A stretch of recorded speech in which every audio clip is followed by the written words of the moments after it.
What's up, y'all? Welcome back to Carter's Life. You feel me? It's a great one. Life is good. It's a beautiful day outside. Everything's good. You feel me? So let's get to it. I often hear people say, I'm getting my life right with God. I'm getting my life right with God. And there's times where I want to say, well, shouldn't your life already be right with God? And I had to stop saying that because a lot of people don't know God. They don't know God or feel God until they're in trouble. I remember a man once told me when I got in trouble, I was in jail, and he told me, hey, I found God. And I was like, I've always been, well, I didn't know he was lost. And I told my mother this one day, and she said, yeah, he's not lost. He was just lost to them. So you have to be careful when you say those things. I said, okay. I believe a lot of people believe when they find religion and they're going through a walk of faith that they feel like they can't be themselves anymore. I know a lot of people like that. Me personally, when somebody's challenging me on the word of God, let me take those off because it hurt my eyes. On the word of God, it's not a win-lose battle with me. Like people always say, Carter, you know so much about the Bible. You're going to be a pastor one day. You're going to do, and I always tell people that you have to be prepared. You have to be prepared for the battle that comes with being an anointed one. You have to be prepared for that.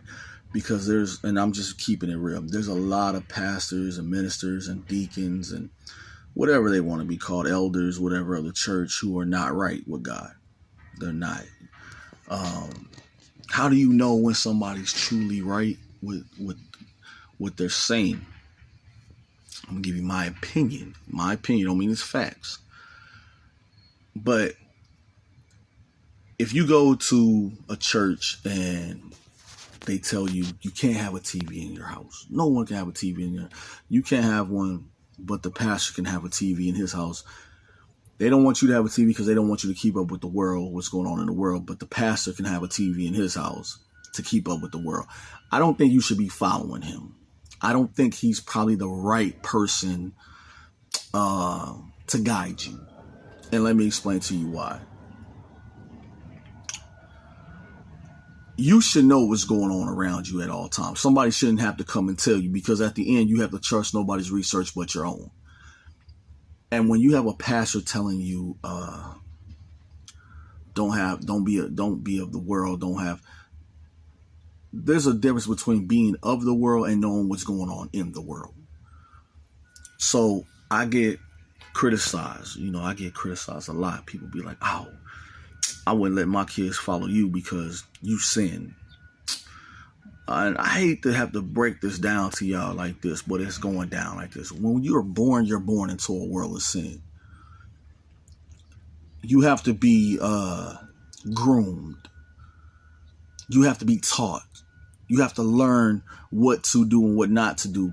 Anytime somebody tell you they've done nothing wrong in their life, you know they lying. They just don't think they did nothing wrong. So you look at life. Life is a Genesis, right? And when you say Genesis, right, that's the beginning. That's the beginning of life. It's Genesis.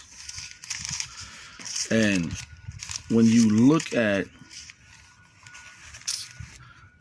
I don't even know if I should say this like this,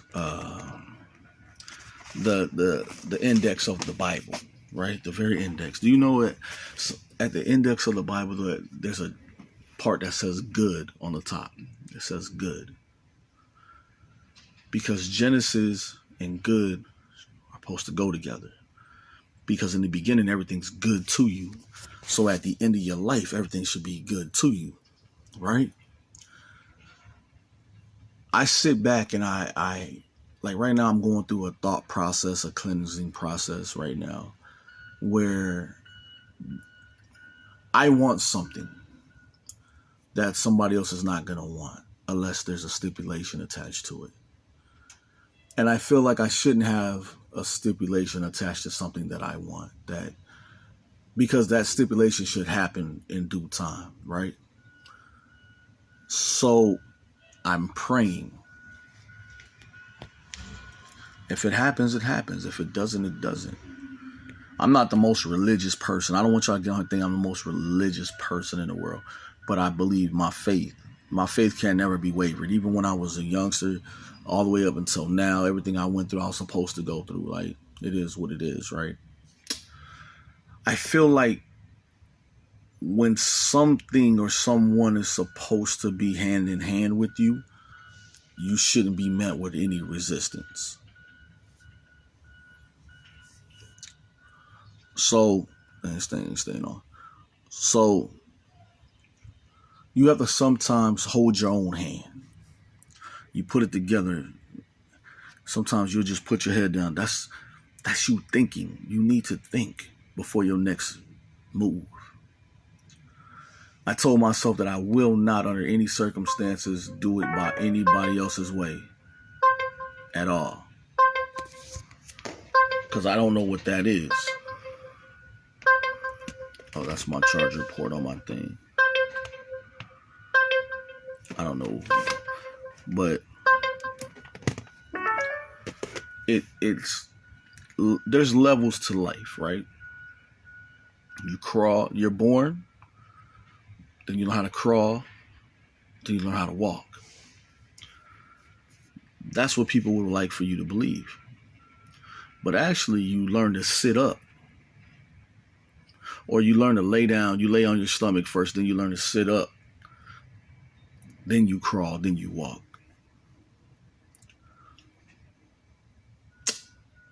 You have to be, like when I get married, I want to be one with my wife. I want to be one with my wife because, like, whatever I feel, we should be on the same page. Whatever she feels, we should be on the same page. But I also don't want, before I get to that point, any nonsense or drama. So therefore, I tell you, like, watch how you move, people. People will get around new people, and their aura of new people will be like, why am I around this person? And then the people that you did wrong be like, oh, don't come back now because something didn't work out for you. You have to know who you are inside. That's something church can't teach you. That's something your mama can't teach you. Your daddy can't teach you. You got to have that inside. You got to sit down with yourself and God sometimes and say, show me who I am. A lot of people going to make fun of you, judge you, all that. Let them do all that. It doesn't bother you. You have to look at who you are and who are you going to become. And while you're doing all these things, people, oh man, I got lucky. You got blessed. If you found, yesterday I played $5 worth of scratch offs. I won $5 back. I was blessed. Because I put my faith in God, and that can't be wavered. Carter's Life.